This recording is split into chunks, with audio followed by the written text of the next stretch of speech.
Seconds. We are live with one of the world's leading experts on the connection between Judaism and veganism. And we are so excited to have him on our Voice America Radio podcast. We're getting started now with the Voice America intro, and we're going to be with you in 1 second.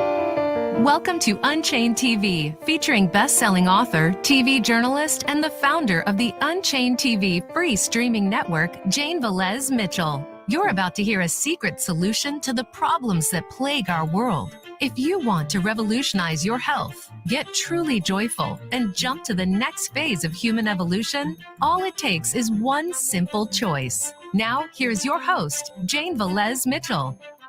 I am so honored to have with me from Israel. I'm in Los Angeles. He's in Israel, the world's leading expert on the connection between veganism and Judaism, Professor Richard Schwartz, Ph.D., amazing man. Tell us, what is the connection between Judaism and veganism, sir? Okay, thanks. It's such a pleasure to be on. I want to commend you for your years of activism and wish you much continued success. Okay, many connections.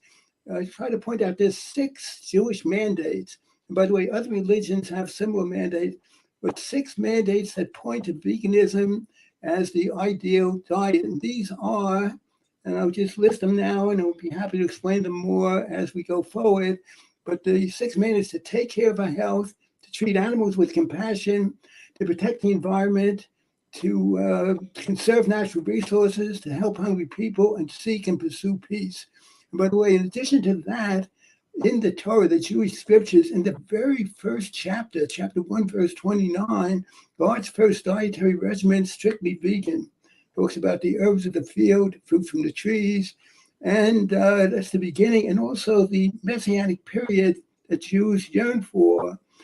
Also is pictured as to be vegan based on the powerful prophecy of Isaiah, which is that at that ideal time, the wolf will dwell with the lamb, the lion will stalk the ox, no one shall hurt nor destroy in all of God's holy mountain.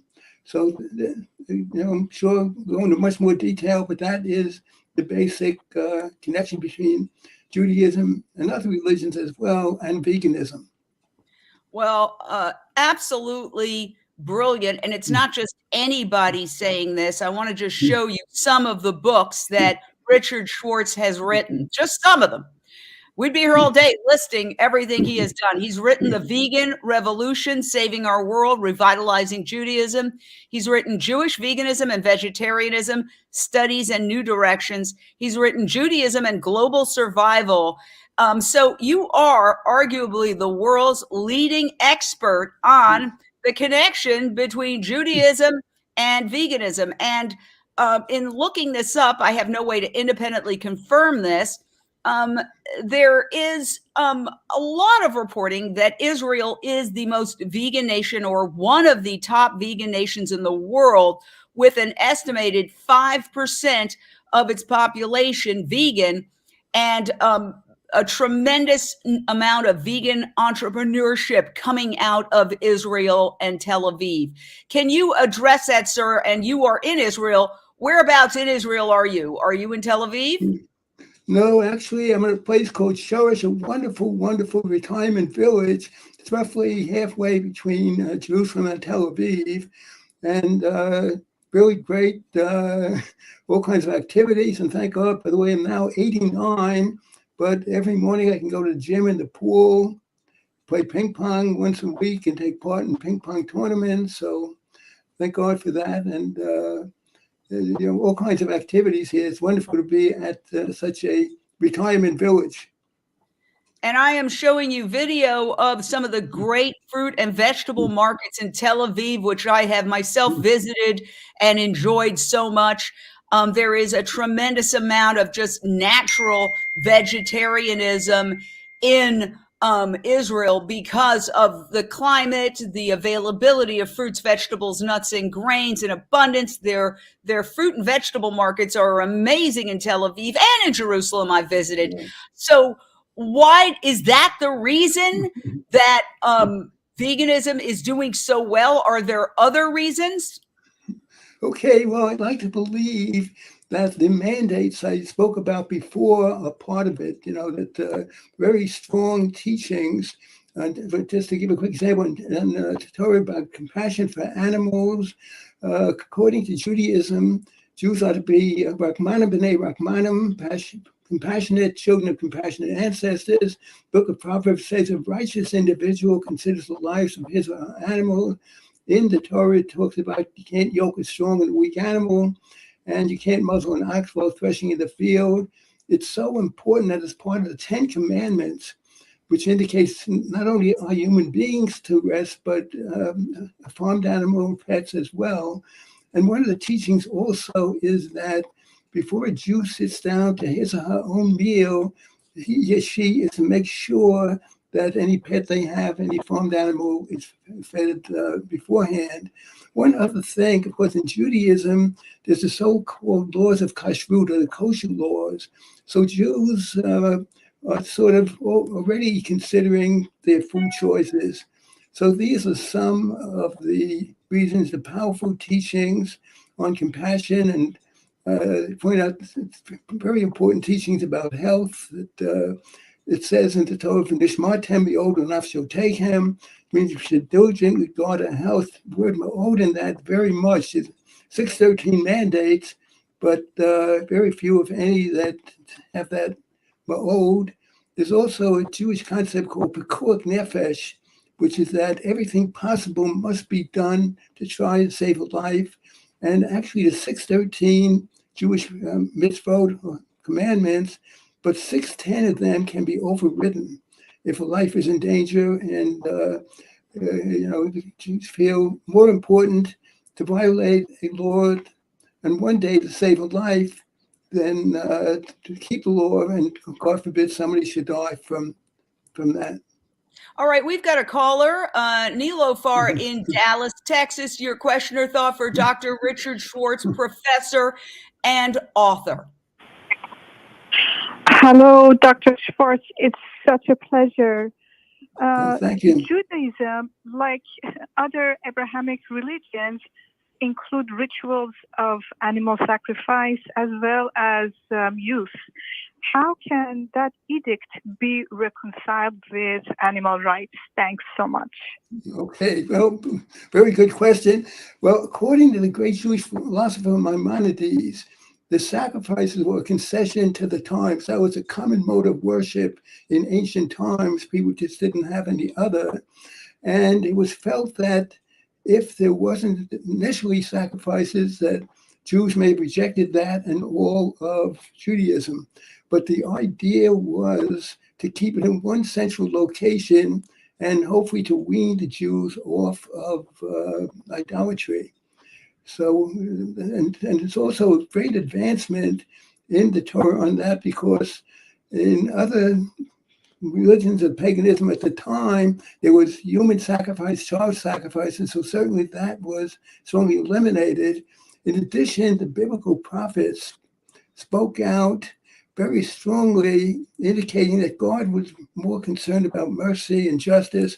Matter of fact, the sacrifices could be an abomination to God if carried out along with acts of injustice, oppression, for example. And according to Rav Kook, who was the first chief rabbi of pre-state Israel, he felt that in the ideal time to come, in the two temples that did have sacrifices, but it was the third temple that there would be sacrifices, but only with grains, with oil, not with animals. Of course, the thought is in that ideal time, people would be at a higher madrega, a higher level. There would be no need for sin offerings or guilt offerings, but Thanksgiving offerings were always appropriate, but that could be done with grains, oils, with vegetarian products.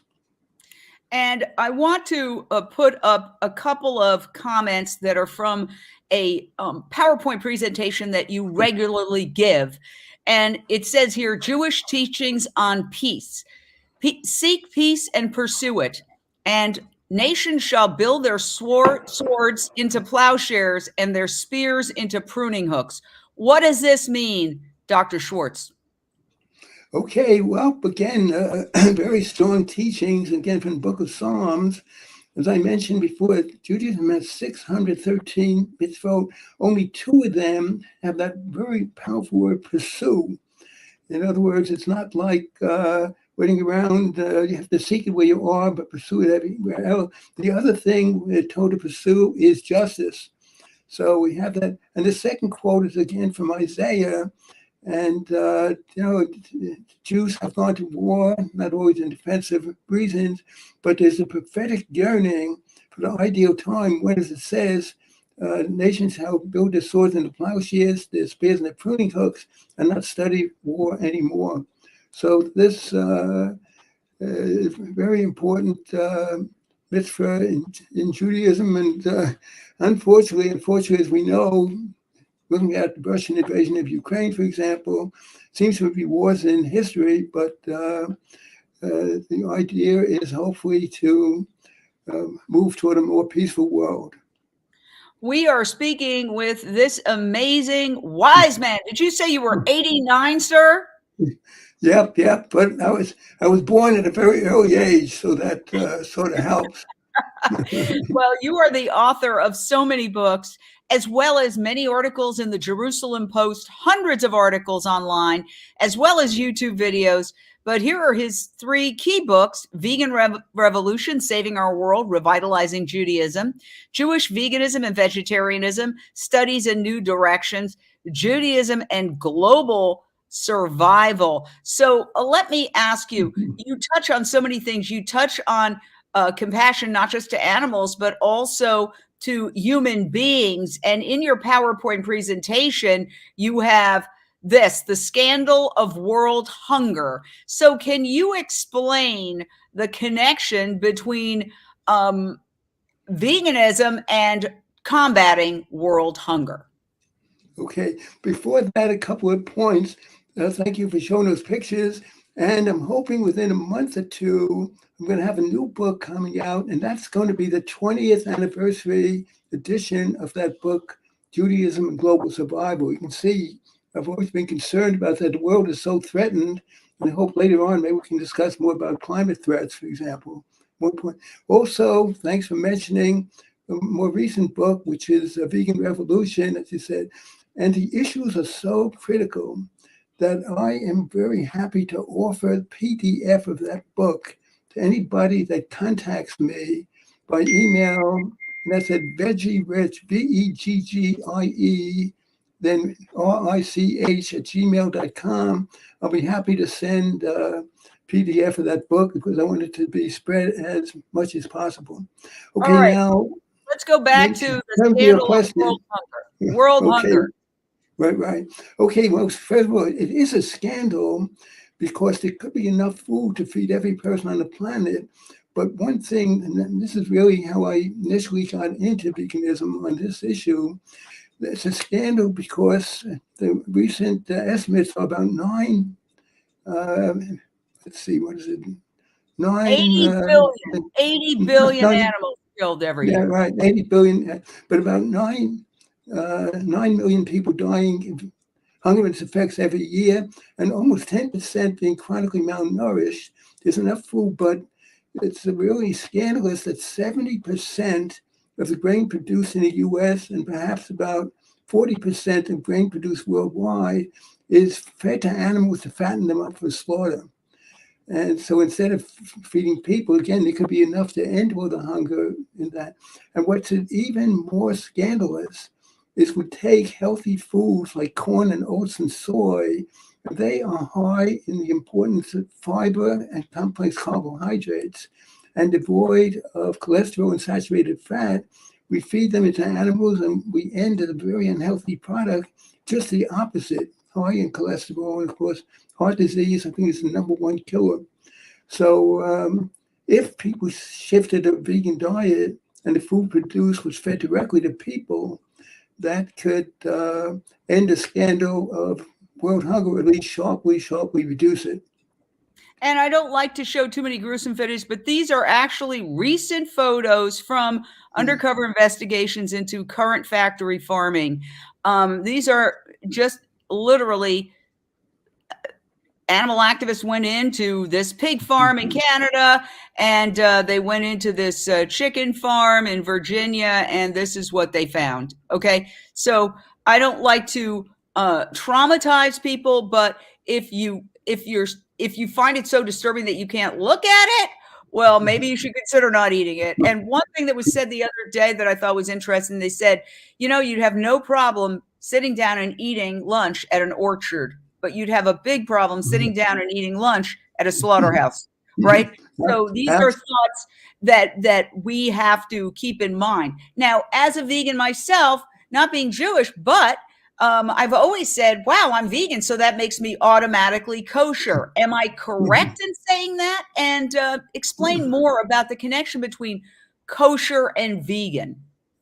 Well, absolutely. It makes it much, much easier to keep both the kashrut and be kosher on a vegan diet, because some of the things, a lot of it involves meat. You can't eat certain animals. And according to Judaism, it says it 3 times in the Torah, actually, you can't mix meat and milk. You have to wait. If you have a meat meal, you have to wait. Different people have different traditions, but many say you have to wait at least 6 hours. So it's really scandalous. As I said before, Judaism has these very powerful teachings on compassion for animals. And you're well aware of how far the realities are for animals are. And just the 2 examples, most people eat milk from cows, but those cows are artificially impregnated every single year on what the industry itself calls rape racks. And then the baby's taken away almost right away. So that milk, which was really meant for the calves, and according to Ralph Cook I mentioned before, he considers that a theft.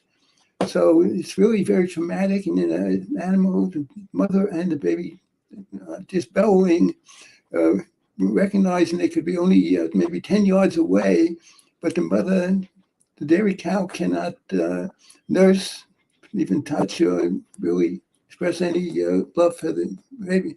And of course, at the egg-laying hatcheries, I think the latest number was 250 million chicks are killed almost immediately after birth. Of course, these are the male chicks. And of course, they can't lay eggs, and they have not been genetically programmed as the so-called broilers have to have much flesh. So they are killed almost right away, thrown into bags to suffocate or be killed by other birds on top of them, or ground up perhaps for pet food. And then you wonder if the hens are much better off, because they're in such close spaces, they can't raise a wing. All the natural instincts are thwarted. And because of that, in their frustration, they may peck at the other birds, harming them very much. And the industry, instead of saying, well, this can't be, we've got to increase the space, we've got to make it closer to their natural instincts, instead of that, they debeak the birds, the chicks, in a very, very cruel way, without anesthetic, without painkiller. And so you can see the egg industry that they're in. Yeah. Sure, you've just given us a litany, and I've known this litany for years, and yet it's very hard to get people to either look at the footage or even accept these concepts. And why do you think that is? I mean, I remember years ago, I hosted, or I was asked to be the MC of this multi-denominational panel on animals. And you had people you had a rabbi, you had a priest, you had people from all different backgrounds, and they all talked about, how their religion is wonderful for animals. And I got really, I lost my patience, and I'm like, how can you possibly say that? Every single animal who is killed wanted to live, and they're killed in a completely brutal fashion. How is it that people of the cloth, whatever cloth that is, can lie to themselves? And we see it in every religion. So I'm not singling out Judaism particularly, but we can talk a little bit about some of the controversial rituals that I personally have attended with rabbis. Many, many rabbis, for example, have spoken out against kaporos, where chickens are swung and said use coins again instead of chickens. And yet there are people who feel that that very, very cruel practice needs to continue. How do you reconcile people who claim they're spiritual with actively participating in cruelty? Okay, a couple of things. You probably heard the saying, denial is not just a river in Egypt. That people, I've often, once I spoke to somebody and said, two big problems are ignorance and apathy. And you know what the answer he gave me was? I don't know and I don't care. So proving the point perhaps. And also, I don't know if you've ever seen the musical Fiddler on the Roof, but they open up with the song Tradition. And unfortunately, the people, their grandparents, they'd meet, and parents, and that was the way perhaps the parents were expressing love, not realizing perhaps the very negatives of that.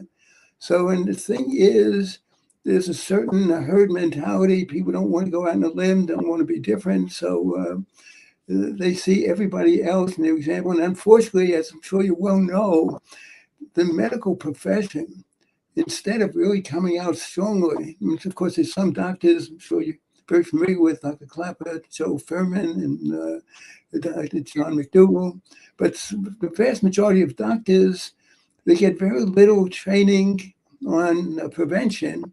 They know which pill for this and what pill for that, and if the side effect comes up, we'll try this pill. And unfortunately, I sometimes think medical practice today is really malpractice if doctors don't tell their patients the many health benefits of plant-based diets. Patients may not want to listen, but at least, doctors can't force them, but at least they should make them aware of that. I'm going to jump in because we got a lot of callers, and we are talking to the author of The Vegan Revolution, Saving Our World, Revitalizing Judaism, the author of Jewish Veganism and Vegetarianism, Studies in New Directions, and the author of Judaism and Global Survival. So we've got on the line Jeff from Los Angeles. Your question or thought for this esteemed author? Hey, Jane, and hi, Professor Schwartz.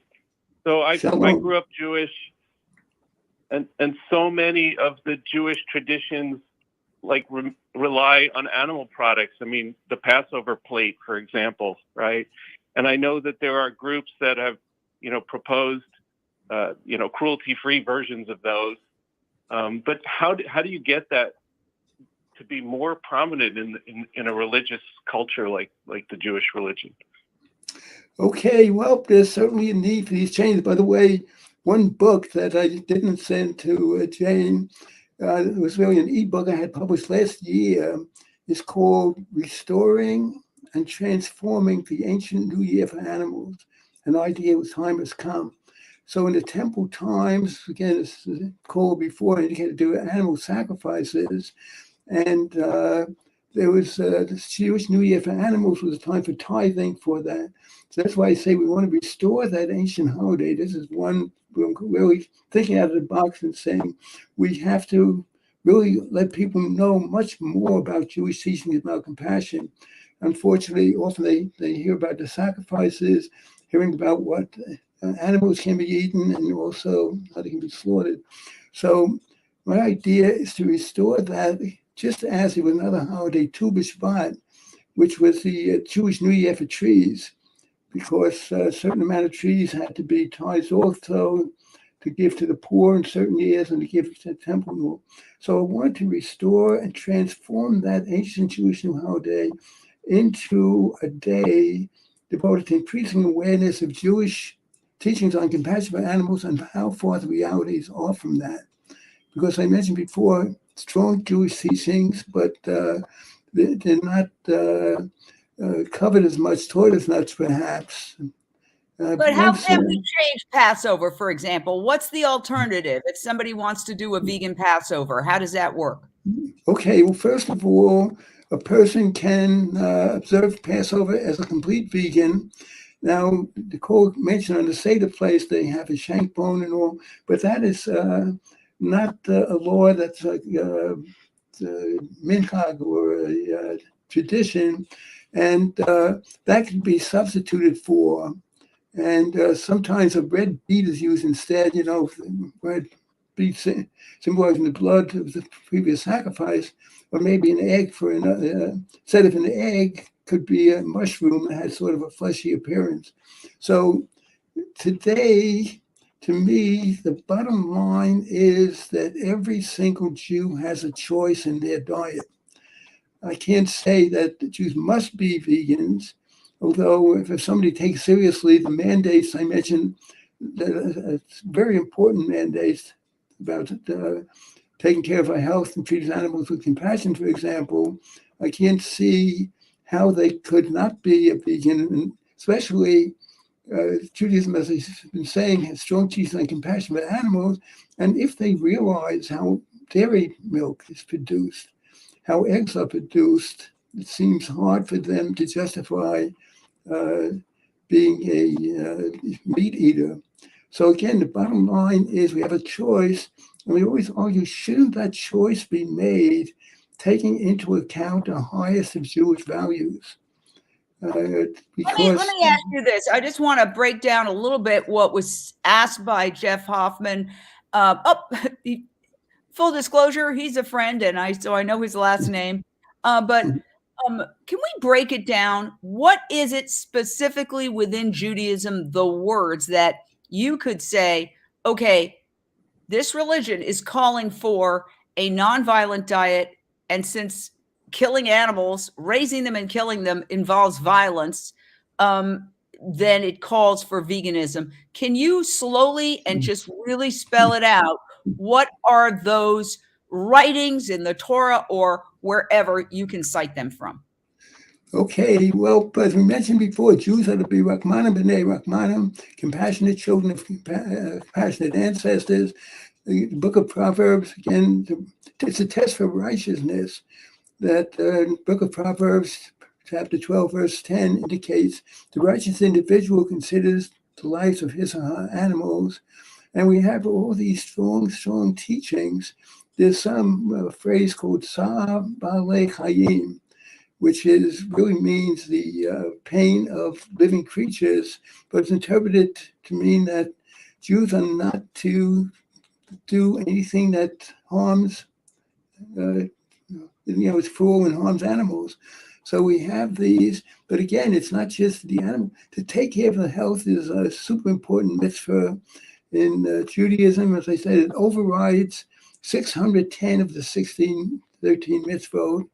And one issue that we haven't really discussed much so far is that the world, unfortunately, is heading toward a climate catastrophe. As we speak, I know in states like Texas and Florida, and Vermont, Vermont was flooding. Yeah. I mean, I woke up looking at the headlines in the New York Times and the flooding and seeing the flooding, and I'm thinking, oh my gosh, climate change is not hypothetical anymore. Okay, it's not hypothetical anymore at all. And yet nobody in mainstream media, which is supported by the meat, dairy, fast food, pharmaceutical industry, and they're all combined, they have a vested interest in keeping things the way they are. So we can, if you're not eating cholesterol, why would you need to take a cholesterol lowering pill? That's a multi-billion-dollar industry right there. Yeah, absolutely. Cholesterol lowering pill. So what I'm saying is, the climate change is upon us. It's like that great movie, Don't Look Up, with Leonardo DiCaprio, and they're like, an asteroid's coming, and everybody's saying, don't be so strident. This is a fun morning show. And they're like, no, you don't understand. An asteroid's coming. It's going to wipe us out. That was a metaphor for climate change. And we see these apocalypses, large and small, barreling towards us and happening, and yet there is zero mention in mainstream media of one thing that people can do 3 times a day to reverse climate change. We've got a couple of more callers. I want to get to them. Can I jump to Joe in Virginia Beach? Joe in Virginia Beach, your question or thought for Dr. Schwartz. Hey, shalom, everyone. Great show, Jane, and thank you so much for taking my call. My question is, people already know about the wrong and killing on the suffering of the animals, but they don't want to change. As to how do we get people to change, that take that step of setting a goal, recognizing their behavior, and maybe transitioning their way to plant-based. And people already know that they what they're doing is wrong, and if they wouldn't eat their dog or cat, then why should they eat other animals? So how do we motivate people to make this change to a compassionate plant-based lifestyle? Okay, that's a wonderful, wonderful question. That's $1 million question. One thing that has changed in recent years that may help is that, as I'm sure Cole knows, Joe, and also Jane, that there's now becoming an abundance of plant-based substitutes for the animal products, and they tell us that they have the texture, appearance, and taste so close to the meat and other animal products. I want to jump in and show this. This is a pastrami sandwich from Unreal Deli, Mrs. Goldfarb's Unreal Deli. Jenny Goldfarb is the founder of this company. It's all over the place now. It's in big box stores everywhere. Her family history is New York delicatessens. Her relatives, her ancestors ran delis, and she decided, I want a pastrami sandwich without killing animals, and she has turned it into a huge business. Absolutely. And it could not just in pastrami, it's just about every animal product. There's substitutes for eggs. And as you know, there's the wonderful almond milk and rice milk and soy milk and all kinds of great substitutes. So that, again, some of the plant-based substitutes are not super healthy, but they certainly don't require the killing of animals. They are far less harmful to the environment. So that can be at least a transition food, because I've often thought the one question sort of that related to the caller's question is, somebody can say, and she's indicated, I know how harmful it is, but I'm not sure. I just love the taste so much. Well, now they can get that same taste, same texture, same appearance without an animal having to be killed. And also, I don't think it's vegan, but as you know, they are working on what they call cultured meat, which is taking cells from the animals, putting it in a laboratory, the chemical process, and coming up with products very close to the meat, dairy, and eggs. So that, well, actually, it's identical because it is meat, dairy, and eggs. And, despite all that, there are many people who simply refuse categorically. They will not try it. They have contempt for it. And I want you, when we come back, we got a couple more callers, but I want you to give us an answer to how do we get to those people? Because it's one thing, people are open. Oh, yeah, I'm willing to try it. But there's a huge swath of the population that is like, no, I have a right to do this. Might makes right. It's my choice. And to that, I say, of course, well, everything's a choice. Driving the wrong way down the freeway is a choice. Everything we do is a choice. Doesn't mean it's a good choice. But in any case, let's go back to our callers. We've got another caller, Michelle in Los Angeles. Your question or thought for Dr. Richard Schwartz. Hi, thank you for all this illuminating information. On a lighter note, some of my favorite Jewish dishes are the latkes during the holidays, and I love matzo ball soup. How can we make those vegan, and what other Jewish dishes do you recommend or have you turned vegan as well? Right. Okay. Actually, I've just been reading this book called America Goes Vegan. And I wondered, Shane, are you familiar with that? By yes, we're gonna have Tracy Childs and Glenn Mercer on in a couple of weeks. Yes, wonderful, unbelievable. His book, by the way, before getting back exactly to the question, his first book, Food is Climate, makes a strong case that the most important cause of climate change is animal agriculture. First of all, the cows emit methane, which is over 80 times as potent per unit weight than carbon dioxide and heat in the atmosphere. And it's only in the atmosphere 10 to 15 years. So if we could reduce the number of cows and other farmed animals, that can make a big, big difference. But the main thing, this is really incredible, that over 40% of the ice-free land in this world is used for animals grazing and growing feed crops for the animals. And because of that, the number of trees in the world estimated to have gone down from 6 trillion to 3 trillion. So that is far less sequestering of the carbon dioxide. You know, the trees taking carbon dioxide and they give us the life-giving oxygen. And because of that, the atmospheric carbon dioxide is just reaching about 420 parts per million. And it's important to note that number because that's well above the 350 parts per million that the climate experts think is like a safe threshold.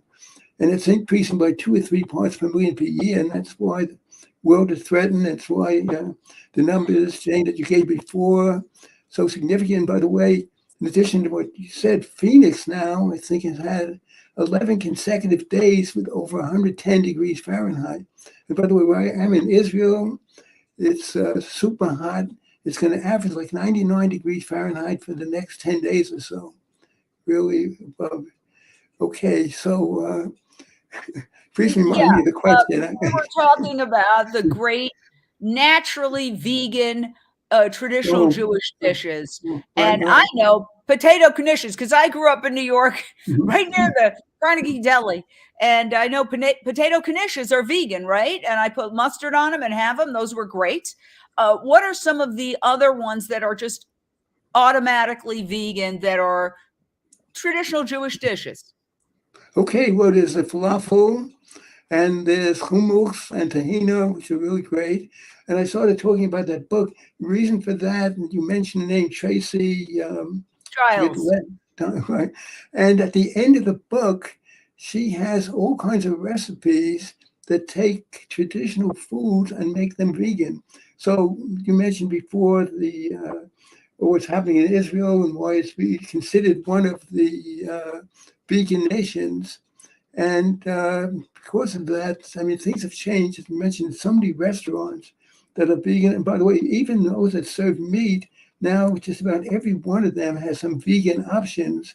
And that's clearly indicated on the menu sheets and all. So definitely they can veganize all kinds of animal products. Well, let me go back to the fundamental. Look, Judaism is a religion, and so religions, all of them, are based on spirituality. And you make the case in your incredible books that the best way to express anything spiritual is to be nonviolent, to be peaceful, and that obviously killing animals is not peaceful. And so where is the disconnect, and how are we going to convince people that there is a way, for us to have all the joys of life without killing, that life isn't a zero-sum game, that it's might be your might, but it really isn't a fundamental moral right to kill animals for food. Let's think about that for a second, but we've got a caller. Alan in Virginia, your question or thought for this incredible author. Thanks for the show. Thank you. I don't know if you already covered it. I tuned in about 20 minutes ago, but I was wondering if Professor Schwartz could talk about how the original food, according to the Bible, was plants only, and it was only after the deal that Noah made with God where humans could start eating meat. So my thinking is, the originalists, if there are originalists looking at the Bible, wouldn't that be a good way to try to convince people to go back to how we originally were supposed to eat? Great question. I mentioned that before. Yeah, great question. And again, as you said, it's right in the first chapter of the Torah, chapter 1, verse 29. It talks about the herbs of the field, fruits from the trees. So it was strictly a vegan setup. And by the way, of course, modern science is reinforcing this idea because it indicates that human beings are really much closer to herbivorous animals than omnivorous or carnivorous animals. I mean, you take a look at our hands, they're far from the claws of a carnivorous animal. Our teeth are so far from the hard, long, dagger-like teeth of a tiger or even a bear. And our stomach acid is only 1/20th as strong as that of course, showing some of the slides I have from my slideshow. Yeah, I want to dive into this because actually this is one area where I would say, even though I have a lot of arguments for veganism, I've taken this from your PowerPoint presentation, which is on YouTube. And I really want to get clear on why our intestines are more like herbivores than carnivores. You see a plant-eating animal there, a deer to the left with a very long intestine, and then you see a carnivorous animal with a short intestine. Where, just spell it out like you're talking to kindergartens, because I want to really understand this. Okay, well, the thing is, again, we have a much longer intestinal system. That's wonderful for fruits and vegetables because it takes a while to get through, so that all the vitamins, minerals, all the positive things in the fruits and vegetables can be digested. But in terms of meat being in there and possibly rotting and the negative effects, that's why so many people need antacids or other things, because it's just not natural. And the animal has a strong, much shorter intestinal system, so meat is not in the system that long. And as I mentioned, the stomach. So wait, I want to break it down. So on the right, you have a fox or a coyote or a carnivorous animal. They have a very short intestines. That's basically the pipeline that takes your food from your top of your body out your you know what. So here on the left, you have the long intestine of the deer. Are our intestines long like that? Absolutely. It's 4 times longer than that carnivorous animals per unit height. So again, it's great for the fruits and vegetables, but not negative for the meat in the system. And that's why there's like an epidemic of diseases related to the animal-based diets: heart attacks, strokes, diabetes, all kinds of cancer. So we could really reduce the disease rate quite a bit with what's called a whole food plant-based diets. And we have to educate people on that. Again, part of the problem is very few in the medical profession. I've been in Israel for 7 years, and thank God, health relatively good, but involved with a few doctors, and not one of them has mentioned anything about the diet. Asked me what my diet is. So you know what? I want to jump in because I just filled out a form for going to get my yearly physical. And they asked me about my history of smoking. Yeah, I smoked many, many years ago. They asked me about my history of drinking. Yes, I drank many years ago. I'm 28 years sober. And they ask all these questions. They don't ask any questions about diet. And I don't want to name the medical institution because, hey, it's very good in a lot of ways. It's one of the top in the world. But it is a glaring omission, not a question about diet, when lifestyle diseases, which are, yes, alcohol is bad, smoking is bad, for sure. And yet not a question about processed meat is officially cancer causing, according to the World Health Organization. And yet they don't ask you, do you eat a lot of processed meat? Why not? Why is it that the news media does not talk? Just last week, I was listening to a major broadcaster. I don't need to name names. She's asking so-called environmental experts, is there anything that the average person can do? Anything, like dramatically, is there anything that the average person can do to reduce their carbon to help fight climate change? Not a word about there's something 3 times a day that you can do to radically reduce your carbon footprint, because, and I have a little graph, which I'll pull up for you, because essentially right here, it might be hard to read, but this is the greenhouse gas emissions chart. And right at the top is beef, lamb, and mutton. After that, cheese. So it's beef, mutton, cheese. Okay. So why is that? Why is that Dr. Schwartz, how do we break through that? Because what I find a lot of times is that if I bring it up, I'm out of line. In other words, there's attempts to silence me and tell me to just be quiet. In fact, I was at a climate protest saying, when they talked about fossil fuels, and I said, and animal agriculture, and a very famous lady who was speaking said, "You be quiet." And it was actually in the news. Wow. She's super famous, but she basically told me to shut up. Yeah, that's a shame. Well, I think everybody knows the expression "there's an elephant in the room," and what I've been saying is there's a cow in the room because it's ignored in terms of health, because of animal-based diets causing so many diseases, and certainly when it comes to climate change, because there's no way that we're going to avert a climate catastrophe unless there's that major shift toward vegan diets. Again, and it's happening right now, probably as we speak.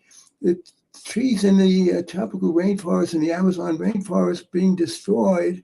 We are literally eating ourselves to extinction. And it's last summer, there was so many events, and you think it never happened again, but this summer, so far, even worse. By the way, last month, June, in this 2023, was the hottest June in recorded history. It goes back to about 1880, where they first were able to measure temperatures widely. Let me ask you a question. I mean, because I could listen to you all day, but I want to get a couple of points in. We only have a few more minutes. Like, you're 89 years old, sharp as a whip. First of all, you know that dementia is skyrocketing, right? And there's an argument to be made that it's connected to diet.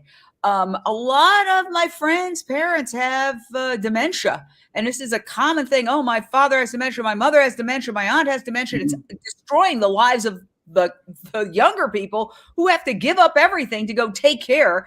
And what, I've heard, and I'm no scientist, so I'm going to say full disclosure, but I've heard that there's growing evidence that diet has a big impact on whether or not you get dementia, because when your body gets clogged, when the arteries and the vessels in your body get clogged with cholesterol, which is in the form of plaque, which blocks blood flow, it's not just to the heart that leads to a heart attack, it's systemic. And address that, if you would. Okay, well, not much to add, because you're 100% correct that I think, again, in this book I mentioned, I've been reading today, New York, America Becomes Vegan. He has some different rules for health, he says, if it's negative on one thing, it's going to be negative on many things, and just the opposite, positive, because we know, breaking it down, that plant-based diet is not only good for the heart, it reduces the chance for cancer, for stroke, diabetes, and also, again, for things like dementia. So I agree completely on that. Hopefully they'll do more research, but it just stands to reason. But when, as you say, when the arteries are blocked, it happens to all parts of the body. So I completely agree with your analysis. Well, okay, you are an elderly man, sharp as a whip. You've got all the facts that the teenage influencers are hitting everybody with.